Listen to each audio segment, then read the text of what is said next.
हर हर महादेव। आज हम कल्कि अवतार और निकोला टेस्ला की मित्रता पर बात करेंगे। कल्कि और टेस्ला दो तरीके से मित्र हैं, तो वीडियो में आगे हम जानेंगे कि वो दोनों दोस्त कैसे बने।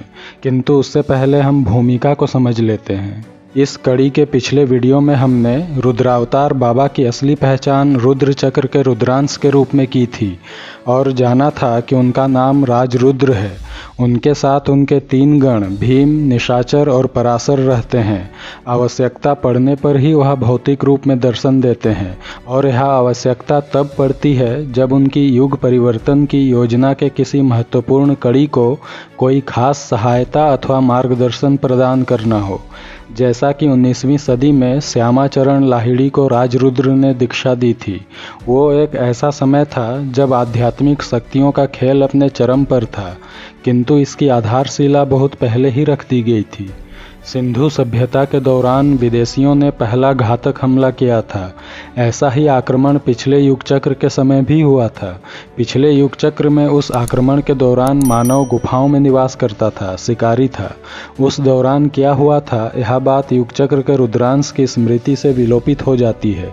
जैसा कि हमने जाना था, कालचक्र के अंतर्गत 36 युग चक्र होते हैं। इन 36 युग चक्रों के घटनाक्रम को प्रभावित कर ऊर्जाओं के संतुलन में तो रुद्रांश की भूमिका रहती है, किंतु इन कालक्रमों को सुरक्षित और व्यवस्थित रखने का कार्य रुद्र चक्र के अधिपति का है।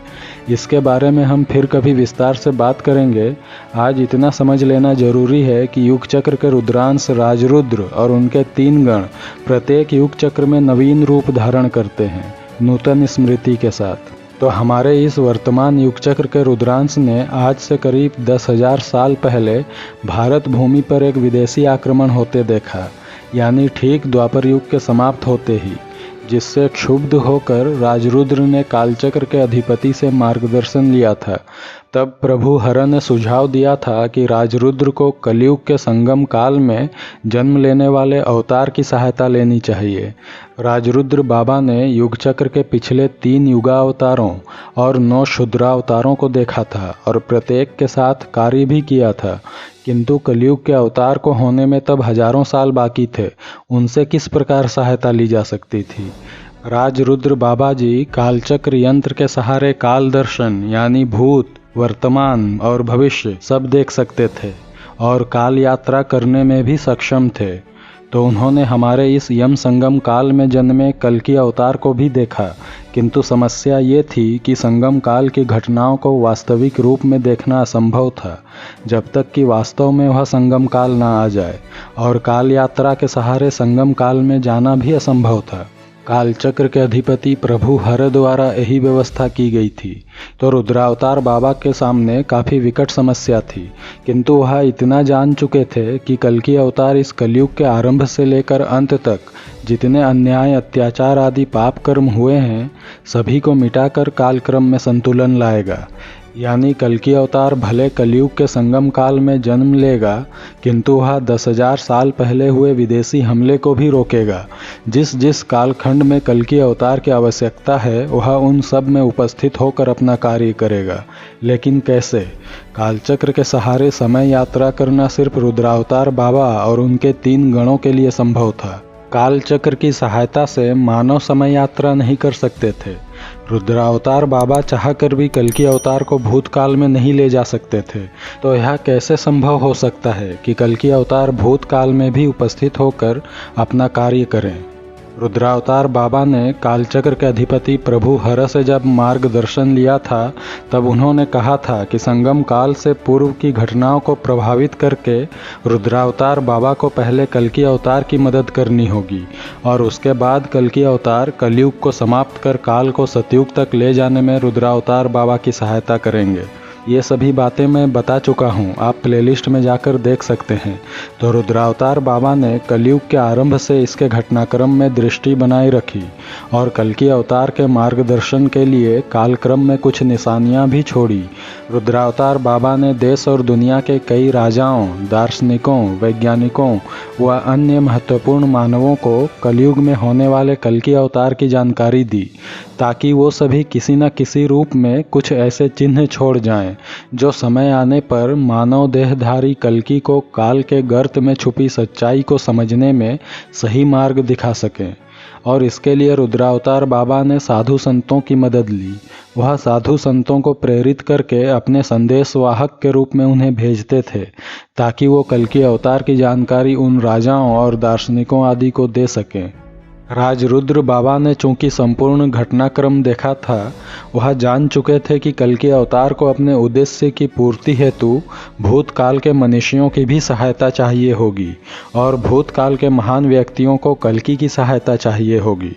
तो रुद्रावतार बाबा ने कालचक्र की सहायता से कई बार संगम काल का भविष्य देखा और कल्कि अवतार के जीवन को देखा। भले ही संगम काल की घटनाएं हर बार बदल जाती थीं, मगर कुछ बातें ऐसी थीं जो हमेशा समान रहती थी। जैसे कि उदाहरण के लिए कल्कि अवतार का सम्राट अशोक के प्रति जिज्ञासा, आदि शंकराचार्य के प्रति स्नेह, सम्राट पृथ्वीराज चौहान के प्रति लगाव, हिटलर के प्रति आकर्षण। तो रुद्रावतार बाबा ने ऐसे सभी महान विभूतियों और इतिहास के उन अधिनायकों से संपर्क किया जिनके प्रति कल्कि अवतार के अंदर जिज्ञासा व प्रेम की भावना थी। यह बहुत आवश्यक था कि उनके सहारे कलयुग के अवतार को शुरुआती प्रशिक्षण दिया जाए। उन सभी की कृतियों के माध्यम से रुद्रावतार बाबा अपना संदेश कल्कि अवतार के अवचेतन मस्तिष्क में डालना चाहते थे और रुद्रावतार को ऐसा करने के लिए कालचक्र के अधिपति प्रभु हर ने कहा था, जबकि रुद्रावतार तो चाहते थे कि सीधे प्रत्यक्ष रूप से कल्कि अवतार को प्रशिक्षण दिया जाए। अवतार को इस तरह अप्रत्यक्ष तरीके से मार्गदर्शन देने का औचित्य रुद्रावतार को समझ में नहीं आया, किंतु चूंकि प्रभु हर का आदेश था, उन्होंने वैसा ही किया। तो राजरुद्र बाबा ने जिन राजाओं, दार्शनिकों, वैज्ञानिकों तथा अन्य महान मनीषियों को कल्कि अवतार के संबंध में सूचित किया, उनमें से एक सर्बिया के वैज्ञानिक निकोला टेस्ला भी थे। और इसके लिए रुद्रावतार बाबा ने स्वामी विवेकानंद को प्रेरणा दी। एक ऐसे समय में जब संचार साधन सीमित थे, संयोगवश पूरब का एक श्रेष्ठ योगी जाकर पश्चिम के महान वैज्ञानिक से मिलता है। विवेकानंद और टेस्ला के बीच किन विचारों का आदान प्रदान हुआ, वैदिक विज्ञान और ब्रह्मांड विद्या के प्रति टेस्ला ने किस प्रकार रुचि दिखाई, यह सब बातें संभवतः आप जानते होंगे। प्राण, आकाश और कल्प के संबंध में इन दो महान चिंतकों के विचार भी उपलब्ध हैं, किंतु हम वह बात करेंगे जो राजरुद्र बाबा की प्रेरणा से विवेकानंद जी ने निकोला टेस्ला को बताई। 21वीं सदी में कल्कि अवतार के जन्म और उनके उद्देश्य के बारे में जानकर निकोला टेस्ला ने सबसे पहले यही कहा था कि मैं निश्चित रूप से कल्कि का मित्र बनना चाहूँगा। यही कारण है कि मैंने कहा था टेस्ला और कल्कि अवतार मित्र हैं। इसका एक दूसरा कारण भी है जो मैं आपको अभी थोड़ी देर में बताऊंगा। तो विवेकानंद जी ने रुद्रावतार बाबा की प्रेरणा से टेस्ला को जानकारी दी कि भविष्य में कलयुग के अवतार को काल की सीमाओं को तोड़ना होगा ताकि वह कालक्रम में संतुलन स्थापित कर सके, और इस कार्य के लिए टेस्ला की मदद चाहिए होगी। यह जानकर निकोला टेस्ला काफ़ी उत्सुक व खुश हुए। उन्होंने विवेकानंद जी से यह भी कहा था कि वो अवश्य कल्कि अवतार से मिलेंगे। उन्होंने सार्वजनिक तौर पर भी कई बार कहा है कि मैं भविष्य के लिए काम कर रहा हूँ। भविष्य में कोई एक इंसान भी अगर मेरे काम को समझ ले तो मैं अपने काम को सफल मानूंगा। आप निकोला टेस्ला के द्वारा कराए गए पेटेंट्स देखिए। Wireless energy transmission, wireless information transmission, laser weapon, इन सब पर उन्होंने काम आरंभ कर दिया था, जो कि आज की तकनीक है। टेस्ला को भविष्य का इंसान यूं ही नहीं कहा जाता। तो टेस्ला ने उसी समय से ही समय में यात्रा करने की मशीन बनाने पर विचार आरंभ कर दिया था। कल्कि अवतार के लिए उन्होंने वो सब सुराग छोड़ रखे हैं जो काल यात्रा यंत्र के निर्माण में सहयोगी होंगी। टेस्ला ने जब कहा था कि वो कल्कि के दोस्त बनना चाहेंगे, तो उनका अर्थ यही था कि वो समय यात्रा करके भविष्य में कल्कि अवतार से अगर नहीं मिल सकते तो कल्कि अवतार भूतकाल की यात्रा करके तो उनसे मिलने आ सकते हैं, और क्या पता संभव है कि वो दोनों अब तक मिल भी चुके हों। इसके अलावा टेस्ला ने क्वांटम कंप्यूटर पर भी कुछ सुराग छोड़े हैं।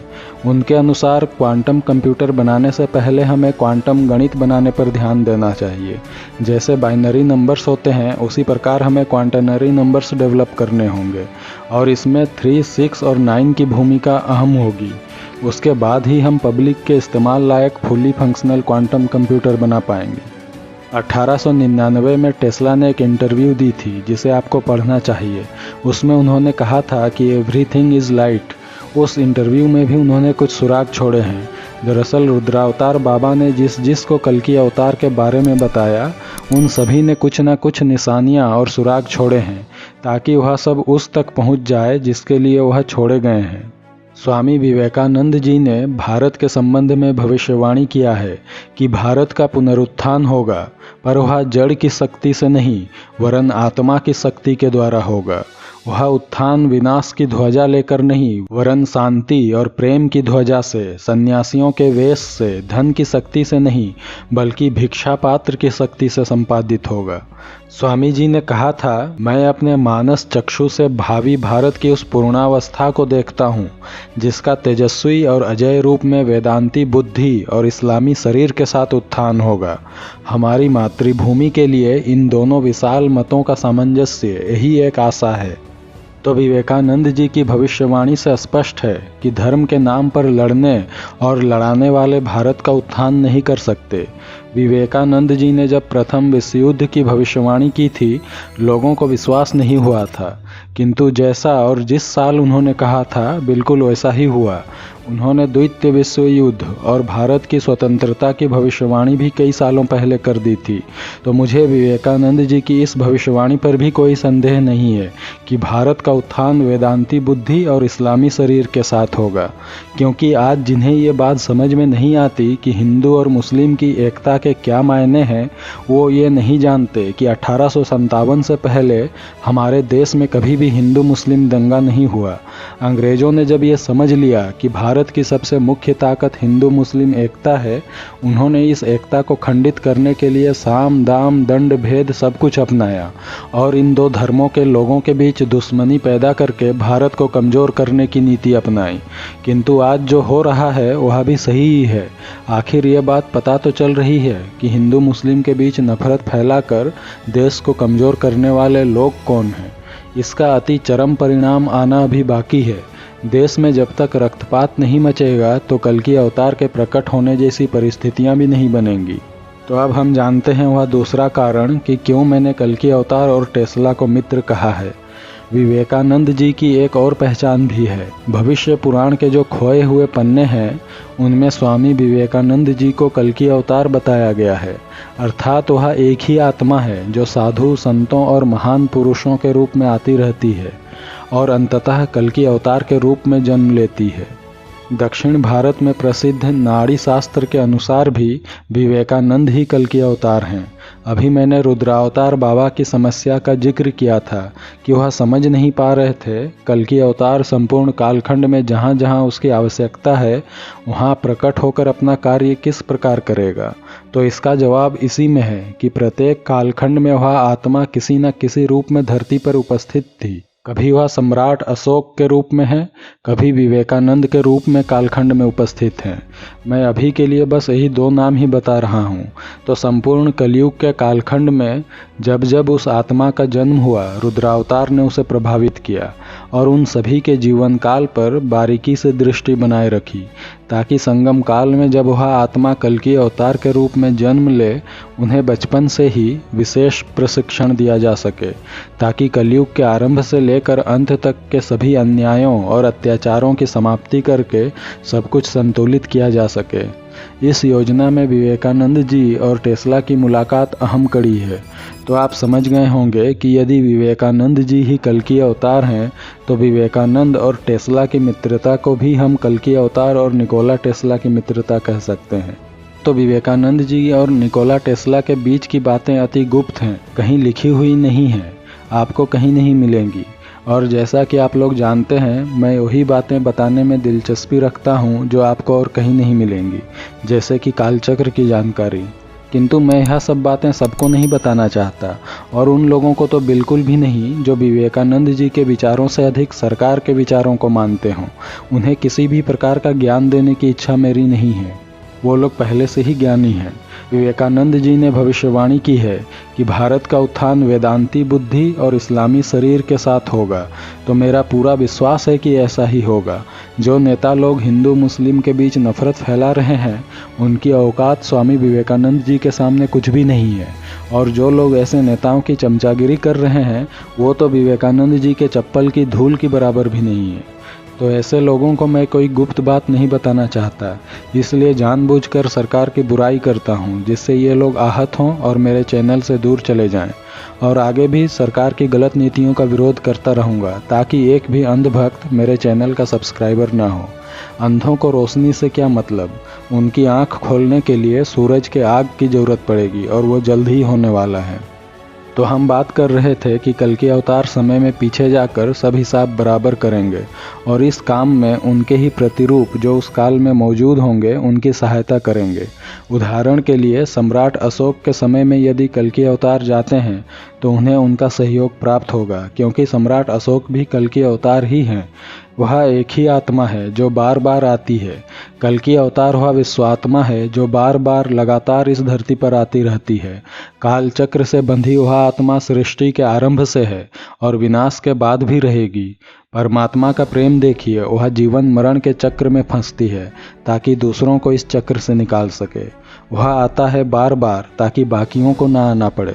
पुण्यात्माएं दोबारा इस लोक में आना नहीं चाहती। किसी को फर्क नहीं पड़ता कि इस पृथ्वी लोक में क्या हो रहा है, इसलिए मात्र अवतार ही वह दुख अपने हिस्से लेता है।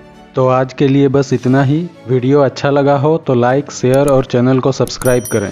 हमसे जुड़ने के लिए चैनल को ज्वाइन भी कर सकते हैं, और अधिक सहायता प्रदान करने के लिए UPI के माध्यम से आर्थिक सहयोग भी कर सकते हैं। अगले वीडियो में हम आज के विषय से संबंधित कुछ और गूढ़ बातों को जानेंगे। हमसे जुड़े रहने के लिए धन्यवाद। हर हर महादेव।